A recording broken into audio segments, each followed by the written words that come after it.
Yay. Hello, hello, hello. Thank you for joining us, everyone Yes. who's checking us out on YouTube. And I'm sure we'll be sharing this on all the social media. We are extremely excited tonight to have as our special guest on our Q&A, Mr. Rick Hale. Thank you for being with us. Thank you. Thanks for having me on, guys. We're super excited because not only are we going to get to pick your brain a little bit about the paranormal, but also just everything strange. So we're always happy to talk about the weird. I am always happy to talk about the strange and then in the unusual. Mm-hmm. Well, but it makes you think how much of it is actually unusual, or we just don't hear about it. Maybe it's quite usual. It's pretty much all around us. Absolutely. Yeah. Oh, yeah. All right. So we'll get started tonight. I'm just gonna do what I always do, which is I'm gonna, for those of you who don't know who Rick Hale is, get out of the hole in the ground, people. Right. He is I'm not from underneath that rock. Come Come on. on, come on.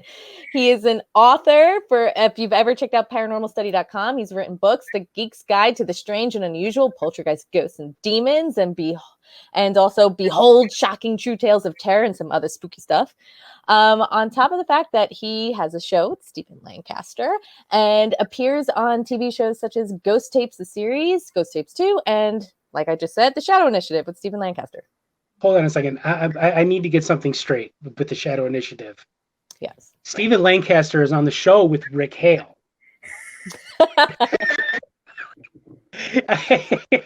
Yeah. He's gonna see this. He's gonna think it's hilarious. He's gonna be like, "Oh, I got you now, buddy." Yeah. I love it. Yeah. You own that. You own that, sir. That's great. But everybody can check out those episodes on YouTube, correct? Through your Facebook page and everything. Correct. Yeah, it's Ghost Tapes. It's Ghost Tapes 2, the documentary. That was done back in 2014, and I was on 4 out of the 10 episodes, and you can find those on YouTube as well. Awesome. So, Woo-hoo. for those of you out there, check it out if you haven't already, because it's super entertaining content. So really quick, I heard that your introduction to the paranormal started at a very early age for you, Correct. when you saw a female apparition at your grandmother's house. Is that correct? In the bathroom there? Yeah, actually, it was she came out of the bathroom into the hallway. I don't know if you guys are familiar with these old flats that are in the Chicagoland area. You have like a front room, and then you have the dining room and the kitchen near the back. There's a long hallway that connects the two, and usually there's a room on one side and a bathroom on the other. And got up in the middle of the night. I was 8 years old. This was in the summer of 1982. And as I'm going down the hallway, my grandmother, she always left the light on in the bathroom because there was no light in the hall. So all of a sudden I see the light go off. But this was after, of course, I'm seeing like somebody moving around in the bathroom. And I thought maybe, okay, maybe it was my grandmother, maybe it was my grandfather. My sister wasn't there with us that weekend. She was sick. My cousin was back in the front room, and he was sleeping. And all of a sudden, I just see this woman walk out of the bathroom. And she turns and looks at me, and she's an older woman. She's not my grandmother, because my grandmother was a very short woman. This was a very tall woman. And she looked down at me, and she touched my chin, and she said, in a thick Irish accent, "My, what a fine young lad." And then she just turned and walked away towards the kitchen and vanished right in Wow. front of me. So come to find out, the next day, I found out that my grandmother had seen her as well. My uncle also had seen her, and other cousins and stuff had experienced with her. But come to find out, not a few years later, that the woman was actually Mrs. McNett. She was the wife of the man who owned my grandparents' building. She had died 10 years previous. She was still hanging out in their house. Wow. So, yeah, that was where I got my initial experience. So pretty much from about the age of 8 to 17, that was when I did all of my reading, all of, learning as much as I possibly could about not only at what I had seen, but other phenomena as well. So it was like that was a good 9-year period where it was all learning for me. Mhm. Definitely. Yeah. It's amazing how as a kid you can be so much more open to that. Although it's intriguing that you said your uncle saw it as well. Mhm. Really quick, because this just popped in my head when you said it. When you said she touched your chin, like, did you Mm. feel it? Like, what did that feel like? It felt like static electricity Mm. on my skin. That's kind of how it felt. And I know that that's been a very long-standing theory that ghosts are made up of static electricity, or they can somehow manipulate static electricity. That's been a really long-standing thing. Sorry about that. It's my Ring doorbell. Here we go. I know that that's been like a real long-standing theory, and I got to tell you what. After feeling Mrs. McNett touch my face, I think that there's some merit to that. Mhm. And she Well, yeah. looked like a real person to you. She was very real. Yeah, she was not really see-through. She was very solid to me, very real. I thought it was a real person at first, Right. until, of course, she turned and walked away and then just vanished. Yeah, people don't tend to really do that. Exactly. Normal people don't do that, and unless they're in like, the wizarding world of Harry Potter or whatever. But yeah. Or maybe a vampire, but we'll get to that later. Definitely. Poof of smoke. Cha-cha with like their cape. I don't know what cha-cha is. I don't know what that means, but We're gonna use it now. It's now entered into the lexicon of the paranormal. it is in the dictionary. Cha-cha. Love it. Britt, you had a quick question, right? Yes. Can you tell us a little bit more about your first investigation as a teenager? And Yep. like, how old were you and like what you were investigating for anyone who doesn't know? I was 17, and actually this is what is today? Today's the 10th, right? Yes. Yes. Okay. Tomorrow is I'm celebrating my 30th anniversary of actively investigating ghosts and Wow. hauntings. So yeah, it was in September of 1991. I got called to a friend's house. I was hanging out with my girlfriend at the time, and she was none too happy that I was leaving. But a friend of mine who belonged to this church ministry, what they did is they helped kids who were involved in cults or in or who were sufferers of sexual assault and stuff like that. They would actually bring these teenagers into their house and give them a place to stay until they could go back to wherever they needed to be. I'm not a religious person, but that's a great ministry. You're helping people. Right. So she calls me up and she's like, look, I know that you have an interest in this kind of thing. I have this girl at the house right now. We'll call her Tina. That wasn't her real name. She was 16. And Tina had just arrived at her house. And when Tina arrived at her house, other things arrived at her house as well. Things were moving around the house. There were constant cold spots in the house. And people were seeing what looked like shadows moving around. So I'm like, all right, cool. I'll come on over there.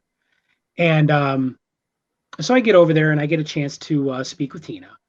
And she tells me that she was involved in a satanic, black magic, whatever, sex cult. I know that sounds really kind of corny, but that's what she said she was involved in. And she said that she was pregnant with the leader's kid. And he had cursed her. And wherever she had gone, these shadow beings would follow her around. So at this point, I'm like, all right, I'm 17 years old, and it's like, I cannot be expected to deal with shadow people and sex worshiping Satanists or whatever. Right. So I'm like, all right. So everybody goes to bed, and I'm sitting up in another part of the house. This was a double wide trailer. And So I'm sitting in another part of the house, and all of a sudden, Tina says, "They're here." I'm like, okay, they're. So I get up. Sorry about that again. That's my Ring doorbell. I get up and I go into where she's sleeping on this couch, and I begin addressing whatever she claims is in the room. Now, this was a very this is a bad idea now, and it was a bad idea then. Provoking. Don't dig it. Mhm. Not after this experience. We'll never use it ever again. So basically, it's like those guys on Ghost Adventures. They can take all the credit they want for in the world. No, man, I was provoking ghosts and demons back in the day. So You were the OG provoker. exactly. So I start addressing this entity, and I start using very, very rough language with it. And Tina, she's laying on the couch, and she's like, "Rick, you need to stop because they're going to hurt you." And I look over at her, and I was about to say something, and it gets very, very cold in the room. Now, keep in mind, this is Northern Illinois in September, and this is a double wide without any air conditioning in it. So it may be 75, 80 degrees outside in the middle of the night, but inside it's very hot. Right. And all of a sudden it gets very cold, and then this thing just appears in front of me, this big black shape, and I feel it just it pushes me, and I fall backwards right on my ass. So I've written about this numerous times, and of course I've added it into my book Behold Shocking True Tales. A lot of people are like, well, you dealt with the demon. I'm not a religious person. I'm not qualified to call something a demon. But what I do believe what I was dealing with that night, I do believe I was dealing with a thought form that was created by Tina, who was exhibiting poltergeist activity. Mm-hmm. And I believe that she was very afraid at the moment, and she psychically sicked this entity that she created to attack me. Mm-hmm. So I really I don't believe I was dealing with a ghost. I don't believe I was dealing with a demon. I do believe that I was dealing with a young girl who found herself in an unenviable situation, and she was putting out this psychic energy into the environment around her, and I just happened to get in its way. Yeah. Yeah, no, that totally makes sense. Because I mean, from what you were saying, she was involved in such like heavy things in her life that she's probably coping with it psychologically, pushing it all out, creating this thought form, and her just warning you it was going to happen kind of caused it to happen. Yeah, exactly. So Yeah. it's like take with it what you will. But yeah, it took me a long time to really cope with what I had seen, because I was 17 years old. I wasn't ready to deal with that kind of stuff. So it's like I always say to myself that I always tell people that I was an accidental investigator. Mm-hmm. Yeah, sometimes we don't really get a choice in that. It just kind of happens to us. Yeah. Especially when people are calling you up on a Saturday and they're like, "Oh, hey, you want to come on over? I got some strange stuff going on in my house." Yeah. Yeah. I find that happens all the time. As soon as people find out that we do the paranormal, all of a sudden people come out of the woodwork with the stories and like, oh, this happened to me once. And it's like, okay. Oh, it's friggin' great, because like back when I first started back in the early 90s, it was still considered a very, very much a taboo subject. It's like, you don't talk about your ghosts. And then people, they find out, oh, you're a ghost hunter. And it's like, oh, well, that kind of stuff doesn't exist. You must be crazy. Today, you still get the must be crazy, but then they take you to the side and they're like, hey, I got a story to tell you. Right. Here's some pictures that I took. So progress, yay. Yes. Well, that's kind of one of the good things that came out of television, paranormal TV, was people are more open to talking about it. But unfortunately, one of the downsides is exactly what you said, which was automatically people think things are negative. People think they're demons right off the bat, when a lot of times they're not. No. I've never come across anything that I would say is otherworldly in that sense.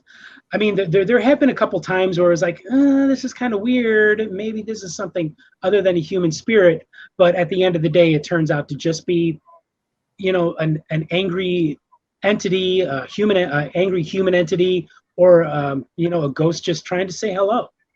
Right. Even shadow people, everyone thinks automatically there's something evil, but it's like, how can you know? Because you literally can't see what it is. That's why it's a shadow person. So how would you know that? Well, that just goes back to how we are conditioned here in the West that anything dark is automatically evil or automatically bad, and that's just not the case. Yeah, fear the unknown is what people default to. Exactly. Yeah. So speaking of television, one of my favorite shows is Kindred Spirits. And one of the reasons is because that kind of introduced us to the Estes method, which is a technique our team loves to use. We actually find we get a lot of good feedback using that. While investigating, what's one of your favorite techniques to use? I actually like using dowsing rods. Mm-hmm. I think dowsing rods are a lot of fun to use. It's also something that's very easy for an entity to manipulate. I'm very, very old school in my approach. I mean, my first investigation, I had a tape recorder, analog tape recorder, and a piece of paper and a pad of paper and a pen. So it's like I'm very old school with my approach, because I grew up in a time where all we had was English investigators, and they would do what was called sitting vigil. And I like doing that. I think it's a very passive way to investigate by just kind of sitting there and waiting to see that something is going to happen. Now, of course, I also like to use the more. I don't want to use the word aggressive because that's kind of the wrong word. I want to that I don't want. It's not so much passive, but being a little bit more actively involved. And then it's like, yes, I will use equipment like EMF detector. My wife just got me a new one last year. It's phenomenal. But it's I kind of go in between that old school way of doing things and the new school way. In between. Yeah. Yeah, can't go wrong with a little bit of compromise there, because you don't want to like over science it, but you also don't want to, possibly miss out on evidence you could catch using a good piece of equipment either. Sure. Yeah, I just feel that it's very important to be quiet and just allow it to happen, because there's a reason this is called spontaneous phenomena, because it just happens. Right. So it's like it's best to be a little bit more passive and wait for these things to occur. Mm-hmm. Yeah, we actually find we get our best EVPs when we're not even trying. Like if we're just sitting in a room, like having a conversation amongst ourselves, yeah, we might try to direct the topic to be about maybe something an entity or spirit might be interested in. But like if we're not directly asking them questions, or if we're not directly saying, here, turn on this flashlight on and off, if we're just talking amongst ourselves, we listen back and suddenly they chime in when they want to. Oh yeah. And it's amazing too, and that's one of the great things about. Well, one of the things that makes historical research so important, so great, is that when you're on an investigation, you have somebody in their house. They're like, I'm seeing this woman, and she's dressed in a hoop skirt, and her hair is all made up, and or it's very straight and very long. Well, it's like you think, it's like, okay, this is a person from the 1800s. So when you're doing your investigation, you kind of want to incorporate, maybe some information from that time period, especially if it's like dealing with a Civil War entity. Talk about the Civil War, talk about things that are going on at that time, pop culture of the 19th century. Yeah, definitely. Because even as a person, we have to imagine, like, if somebody walks in demanding for us to talk to them, my response would be like, no. Yeah, right. Who are you? But if they just happen to be having a chat and I'm like, oh yeah, I totally saw that television show, yeah, I might jump in on it or something. For sure. So true. Yep. I think you actually answered our next question for two. Okay. Why don't you, Britt, why don't you ask your next question after that? Okay, so what ultimately is the reason why you continue to pursue the paranormal? Because I love it. It's all I know. I grew up in this field. I have. It has boundless interest for me. A few years ago, a lot of people know this. I went through cancer, and I lost a leg because of it, and I also lost half of a lung. It was great when I was going through this time because people are, aren't you afraid of death? Because obviously death is something that can occur when you have cancer. I mean, we recently lost Coyote Chris Sutton to lung cancer. Didn't know him personally, but people that did know him, said he was a hell of a guy. And so it's like I had that background to help me get through it. So there wasn't. It kind of took away the fear. So I think that's what it is. It's like it's boundless interest. Mhm. I grew up with it, and it takes away the fear of death and what comes next. Yeah. That's like most of us, and I feel like Mhm. the more we continue on this paranormal journey, it's like we're always going to be hungry for more information or trying to seek Sure. the answers to everything. It's really fascinating. Oh, very fascinating. Yeah. And it's just you don't have to do just ghosts. Right. You have other areas of, you have poltergeists, which are not ghosts in and of themselves. It's psychic energy that's gone completely insane. You have cryptozoology. You got UFO. You got ufology. You have studying psychic abilities, strange powers. It's just it all fits underneath that umbrella of the paranormal. Yeah. And it's funny because you'll run into people who've been studying the paranormal. I mean, we've worked with some people who've been doing it for decades. And even to this day, they find out new information or they change their opinions on things or they realize like, oh, I totally had that completely wrong because there is no clear-cut answer most of the time in these situations. It's constant learning. I don't think you want to be too dogmatic in your approach. I will admit I do have a tendency to be somewhat dogmatic, but I can also very much change my opinion on things. And I think that's just you're being honest with yourself and honest with others when you're like, okay, I could see that, sure. Right. Yeah. Well, because at the end of the day, none of us really know for sure. We're kind of just taking our best guesses to a lot of these circumstances. And we just hope we kind of get it right. And we help our client or a friend or whoever it is who's experiencing activity, and hope for the best in the end. Oh. Uh-oh. Did we lose you? Hello?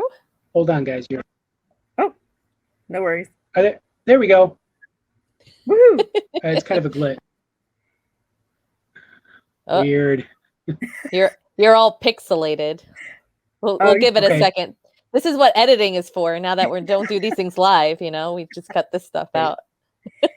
You notice it's because we're talking about the paranormal. Yeah, all of a sudden you guys just sort of froze and you both had, smiles, and it's like, are they just being nice or are they frozen? Oh, you're funny. I talk way too much to let it stay quiet that long of a time. How's that? Is everything cool? Is everything better? Yes. Yeah. Okay. Yep. Okay. So, Ron, here's your cue for editing. 1, 2, 3. Yeah, right. Get on it, Ron. I love it. But yeah, it's certainly an amazingly fascinating, and that's why we love doing these Q&As, because it's like every time we speak with somebody, we get a new point of view, we get new information, we get new experiences, and that's the only way, you know what I mean, to like really move forward in this field is just through communication and learning about what everybody else has learned and gone through. Right. So speaking of some of the weird stuff, let's jump into that and have some converson. So take a deep dive. Okay. Take a deep dive. So we're still going to stick with the paranormal, and then we're going to get into the really weird stuff. But really quick, for the paranormal weird stuff, What is your stance or beliefs in terms of the use of like mediums and clairvoyance while on an investigation? Like, how heavily do you use them or believe in them for that? Well, let's just be clear on something. I have in my time working in this field, I have met dozens of people who claim to have the gift. Some of them are, very well-meaning. They think that they really have something, while other people are just predators and they're out there just to make a buck off of some grieving person. I have met, I could count on one hand how many people I've met that have a legitimate gift. And I've worked with two of them in my time.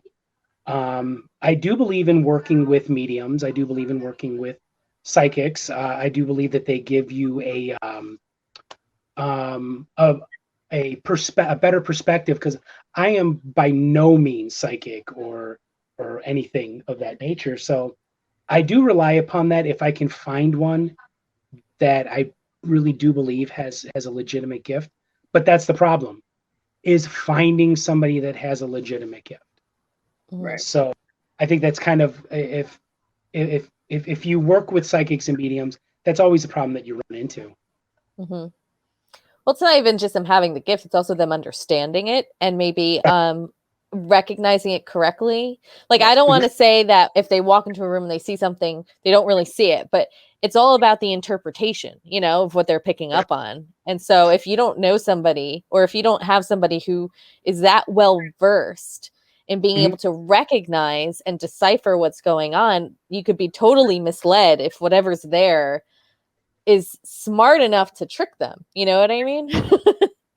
Yeah, one of the most gifted spiritual mediums that I've ever worked with, her name is Nancy Laporta.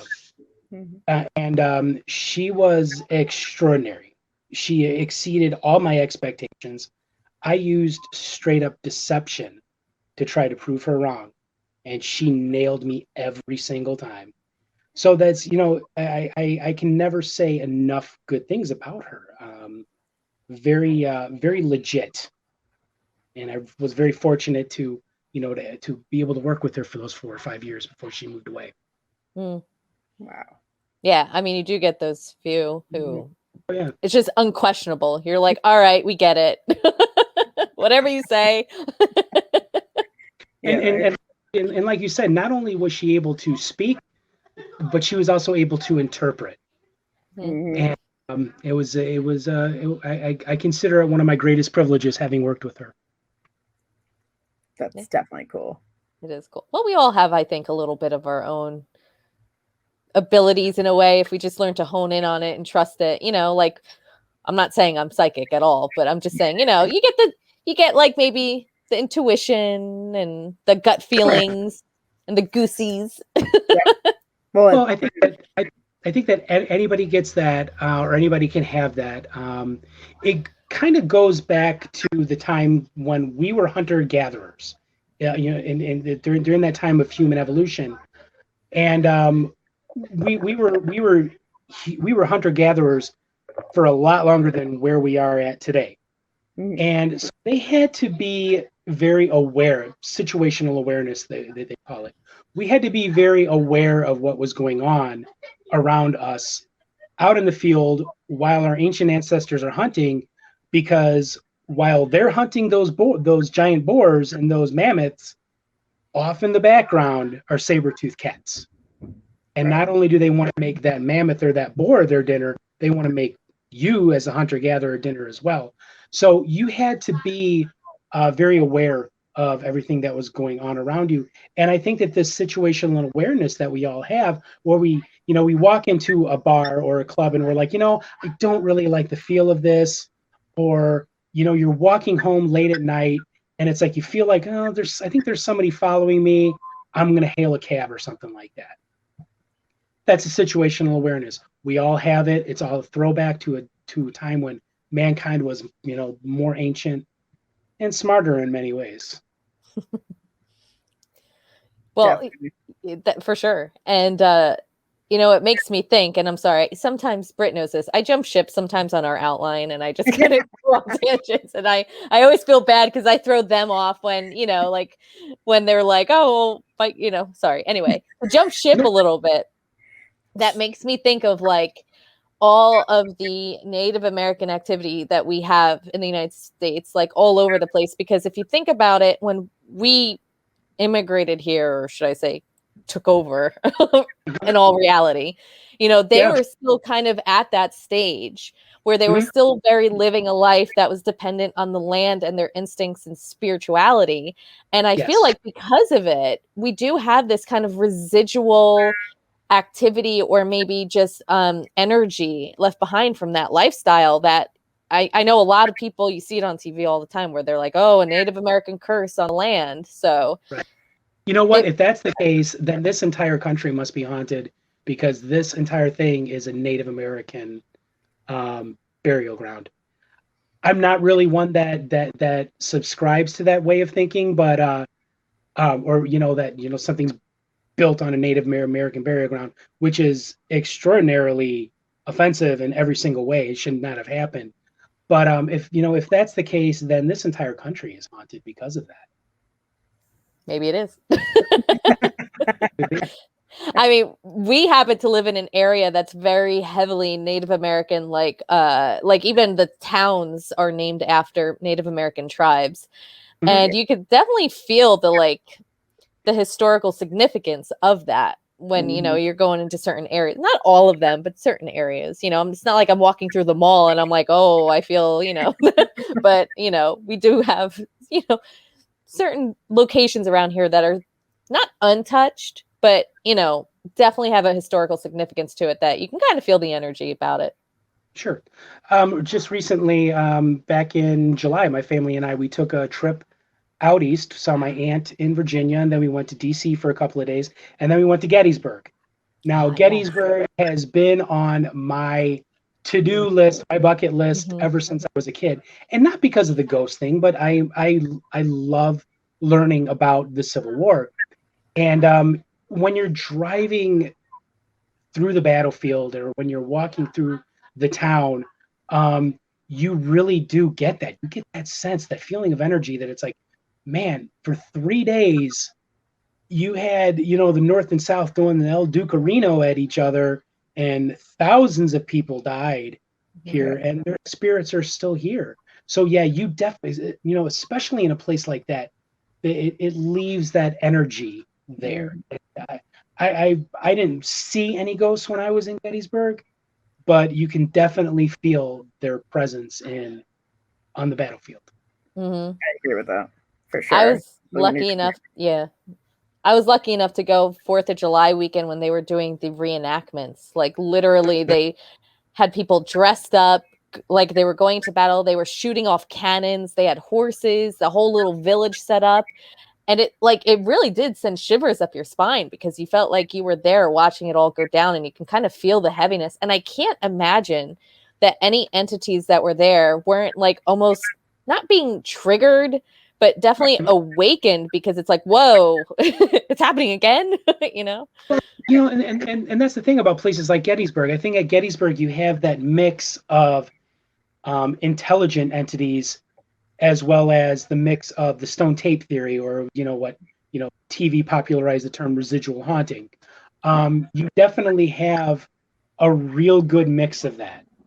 Like you hear stories of people like Gettysburg interacting with these entities, and then you hear stories of, well, I was standing on the battlefield and all of a sudden I see like this huge group of men just going at each other, and then they disappear. Well, that's the stone tape theory. That energy, that situation, that event was recorded in the environment, and then at any given time can be just awakened and pushed out there for people to see.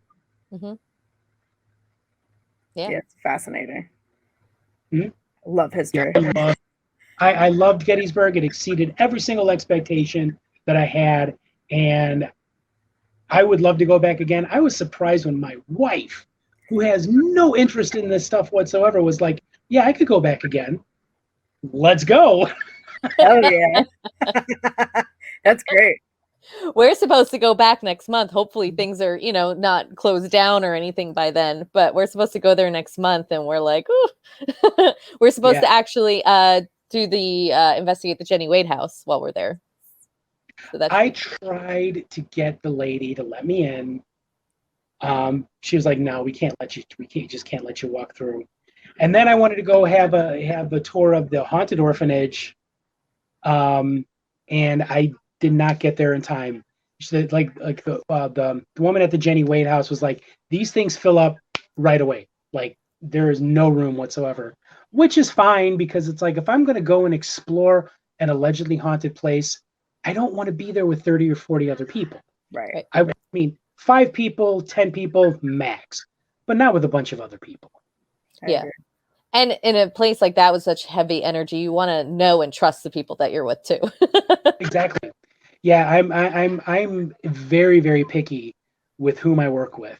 I won't just work with any Tom, Dick, and Harry off the street. It's got to be somebody that I know, somebody that I trust, and somebody that I know isn't going to BS me or BS the client, because I do mostly, predominantly, I do private homes. Right. Mm-hmm. Yeah. Yeah. Well, and when you're messing with people's lives and homes and families and finances in a way, you can't take the chance of having somebody walk in through the door that could completely just the slightest thing could change the entire course of the investigation and helping them. Yeah. Yeah, it was funny. I had a guy ask me one time, he's like, "Man, I would love to go, to go on an investigation with you." I was like, "All right, cool. Can you maybe not smoke weed when we go on the investigation?"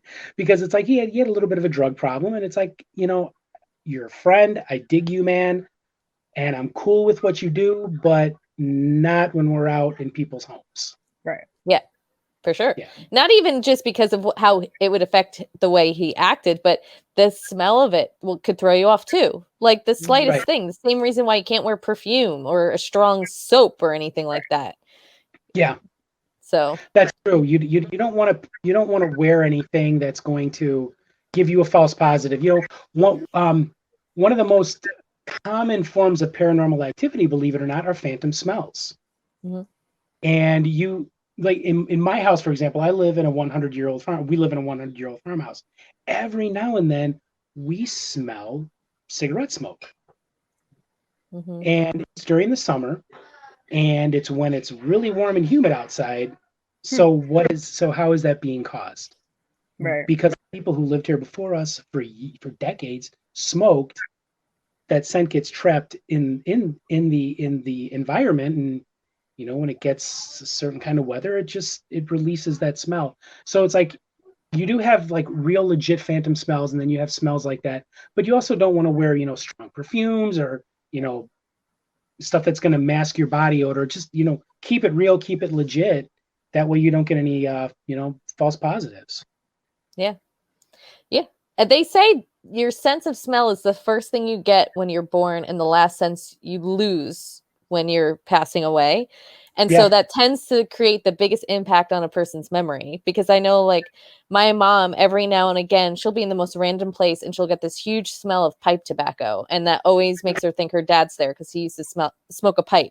Yeah. And it's such a distinct smell too. Like, to smell that as like you're walking through Walmart, you're like, Well, then that's when you got to think. It's like, well, no, maybe Dad's with me right now. Right. Just kind of dropping in to say hello. It happens. Yeah. Anything's possible. Yeah, for sure. I actually had a friend who was a huge skeptic, and I'm sorry, this story is a little gross, but he's a huge skeptic. But it's funny because whenever I would bring up like the paranormal and whatnot, he's not much of a skeptic anymore, but he was back in the day. He talked about he had a very close friend when he was a teenager that, as a joke, they used to fart on each other. And it's super gross. But his friend wound up unfortunately passing away in a car accident. And he goes, every now and again, I smell his farts. Like, it's a very distinct smell. Oh my God. And I'm like, how can you distinguish that? I don't want to know. Okay, first off, that just proves that your sense of humor transcends the death of the body, because I swear to God, if it was me, I would probably my spectral ass is gonna crawl up on his face in the middle of the night and just let rip. I mean, that's Yeah. I can see that's what's happening right now. Good Yeah. for him. I mean, it's like the ultimate payback, right? Like, oh, True. That's so funny. That's whatever. awesome. If that's how you get, make your presence known. Yeah, farting on people. Whatever for it. works, man. Fun even in the afterlife, whatever. Mhm. Yep. Oh, anyway. Dead. It's like even in the afterlife, really, what did you eat for your ghost dinner? Like, what did you have? I can't. Ghostly Oh. taco. Taco Tuesday. Taco. Yeah, but I mean, you never know. It could happen. But if that's one way to, I guess, get a skeptic to believe. Yeah. Yeah. Well, I mean, skeptics. Yeah, skeptics. I really don't care what people believe and what they don't believe. Like years ago, back in the 90s, I had this dude come up to me at a wedding, and he's like, I heard you're one of those Ghostbusters. Ghosts don't exist, right? I just sort of looked at him and said, I didn't ask. Because I didn't ask you. Right. I mean, if this is not a religion. I'm not on God's time where I have to go and proselytize people, and tell them the good news of the gospel of the paranormal. Mm-hmm. I don't have to do that. If you have a event like your friend had with the spectral farts, and if that makes him, think a little bit more and opens up his mind, that's awesome. But if a person doesn't believe, man, I just don't care. I really don't. Yeah. And I don't mean for that to sound arrogant, right, or cynical or pompous. It's just that this is an individual thing that everybody has to come to at one point in their life. It's like, do I believe in an afterlife? No. Okay, cool. I'm going to go on with my day. Do I believe in an afterlife? Yeah. Awesome. Then you got something to look forward to. So definitely. That's agree. kind of my philosophy on the subject. Well, it's always nice to have a healthy amount of skepticism, but you also, I just don't appreciate when people are 100% closed-minded. It's like, okay, so you're in a way invalidating my experiences that I've had. Right. And the things that's happened in my life, but whatever, you weren't there, so you don't believe it. But also 200 years ago, they believed the earth was flat, and these were scientists. So what makes you think you could know everything now when 200 years in the future, they could discover a whole nother realm, a whole nother energy and dimension, and you don't know. And they look back at us going, those silly people. Yeah, right. It's just one of those things where it's like, if you are so close-minded, it's like you cannot come to me and say, well, you didn't really see Mrs. McNett. This is what you saw. And it's like, oh, I'm sorry, dude. Were you there in 1982?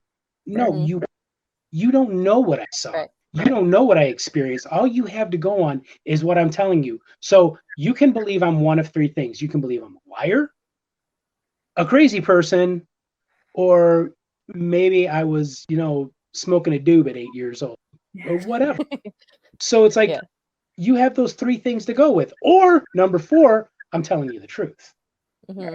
Yeah. So I think the people who are so adamant about it not being real, I think maybe for some of them, it's because they're too scared to think that it could be. It's like a fear mechanism, like of just, I don't want to believe that ghosts exist because they're scary. So I'm just going to say they don't exist. Yeah. It's that fight or flight thing that all people have. It's, you can stand your ground or you can run away.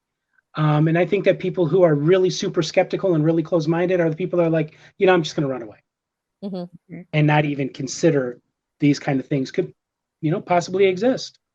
But again, that's them. What they want to believe, what they don't want to believe, that is completely up to them. And I don't have the time or energy to care. Yeah. If anything, feel bad for them. Yeah, I mean, I'm all about choice, man. And if whatever people want to believe what they want to believe, cool. Yeah. It's so, like, to me, it's so, you almost want to, like, you feel bad for them because it's like, wow, it must be so boring not thinking that any of that could possibly exist, you know? Yeah, there's that. Absolutely. Mm-hmm. Thanks so much for watching the first half of our interview with Rick Hale. It's been amazing, and there's even more great conversation to come. So be sure to subscribe if you haven't already, and click the little bell so that you get the notification when the second half of the interview gets posted. And in the meantime, shoot us a comment below and let us know what you think and maybe what you want to hear us talk about in the future. We want to hear what you want to talk about. In the meantime, stay curious and talk to you soon.